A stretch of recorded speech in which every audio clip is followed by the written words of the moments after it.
anytime I act on film, television, there are 1,000 cooks in the kitchen. And that's the editor, the director, the new director of the week, whoever wrote the script, the pressures they were under, the crew, camera shots, and the final product that's put out there. Under what medium? Is it an HBO cable television medium where you can have curse words, nudity, adult subject matter, or is it more commercial television where you can't have curse words because the soap company is producing this product, so they want to produce this for a certain audience. There are many cooks in this stew. When you get out on stage, it's, for me personally, where the deepest spirit and the art and life of an actor was born, lives. It's you, and the words of Arthur Miller on a play that he spent 7 years hammering out. It is the words of Shakespeare, a pretty good writer, and it's just, and you have 3, and if you're lucky, 4 weeks of intense incubation to get this thing formed, and then it's just you and the audience for however long that run is. And there's such great freedom in that, because you truly do live or die by your work. And it's the scariest, most liberating, and truest form of, I think, what the art that we both learned. And there's no more exhausting, exhilarating high. It's true. For me, the rehearsal is the best part, because everything is possible in the rehearsal room. And I've started to think of, now when I do a film, each take is a little bit of a rehearsal, and then they decide exactly which rehearsal works the best. Prego, vi prego di alzare le mani per le domande, anche per ottimizzare i tempi. Prego, sempre anche di presentarvi, poi andremo lì dalla signorina. Salve. Giovanni Zambito, una domanda per Kim Cattrall. Che rapporto ha col suo corpo e in che modo è cambiato nel tempo? I didn't get the last of the question. How has it changed over time? Well, there's a thing called gravity, but I'm fighting it with every inch of my being. It's quite interesting. The trajectory today it seems to be about theater, which is not really about what you look like. And very early on in my career, I was signed by a woman called Monique James. She was a big talent agent, and another woman called Eleanor Kilgallen. And they started the studio system at MCA Universal, and we're signing contract players. And I literally went from a theater rat to, a young sort of starlet in the course of over about 2 years. I was told to grow my hair, to lose 10 pounds, to start to wear makeup, no more jeans, no more cutoffs, because I never really thought, I would go into these auditions and I would slam it, and they would say, you got the part, but you're just not pretty enough, or you're not thin enough, or you're not this enough, or that enough. And I think that's still happening today, not just it's happening, in theater and film now, the pressure to look and be a certain way. And I think this is really unfortunate. That puts a lot of undue pressure. And I think in a lot of ways it alienates women from their natural bodies, because you're trying to fit into a very narrow mold of what beautiful is, of what feminine is, of what sexy is.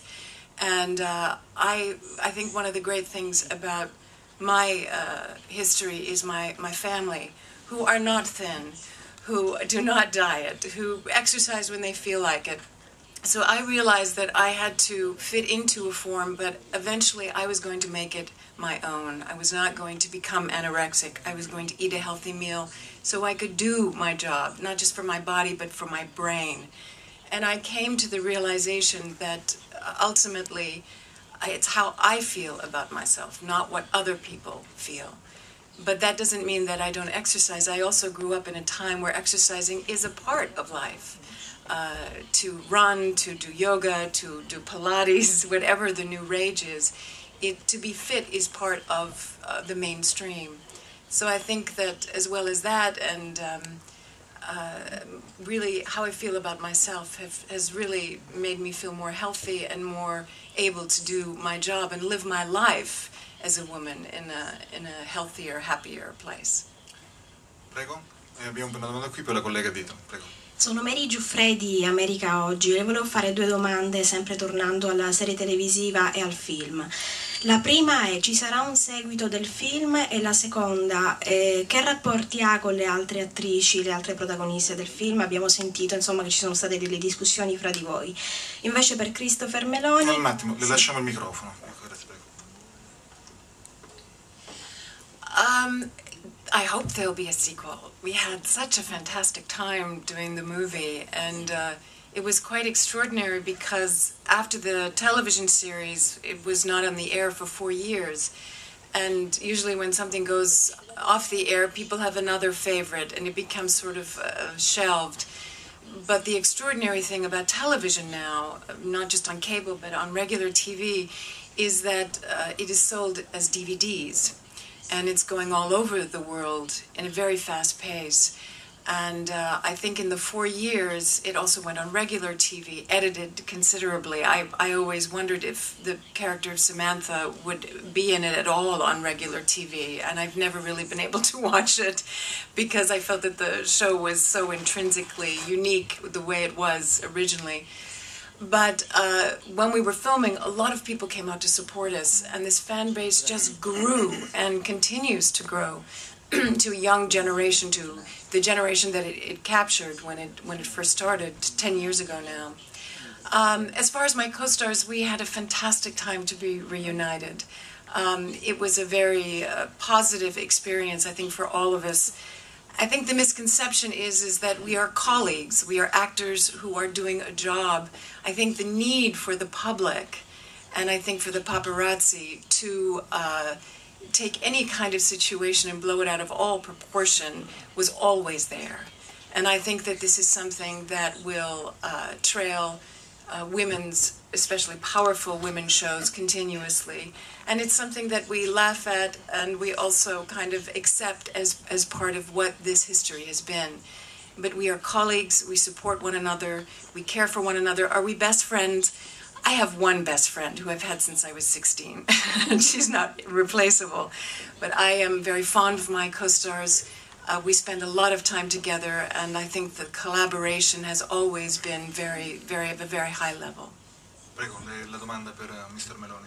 Sì, volevo sapere da Christopher Meloni qual è il suo rapporto con l'Italia, dato che da parte del padre è italiano. Una domanda genealogica. Prego. Yes. Yeah, Going back to the roots. Yeah. Please. It's a relationship of long lost love. My sister took up that mantle actually. She studied at the University of Perugia. So she's fluent in Italian. I am not. But I'm very proud of it. When they won the World Cup, I was... Un applauso. I mean, to be honest, I'd really I really didn't care that much about soccer. I liked American football, and all of a sudden Italia is in the World Cup. I was like, yeah, baby, come on, go! So I love Italy. I'll say that a dream of my wife and I is to live in Rome, actually, once my obligations to Law and Order are done. So, if anyone knows of a cheap, good, two-bedroom apartment, come see me after the talk. Ci tocca aspettare Law and Order.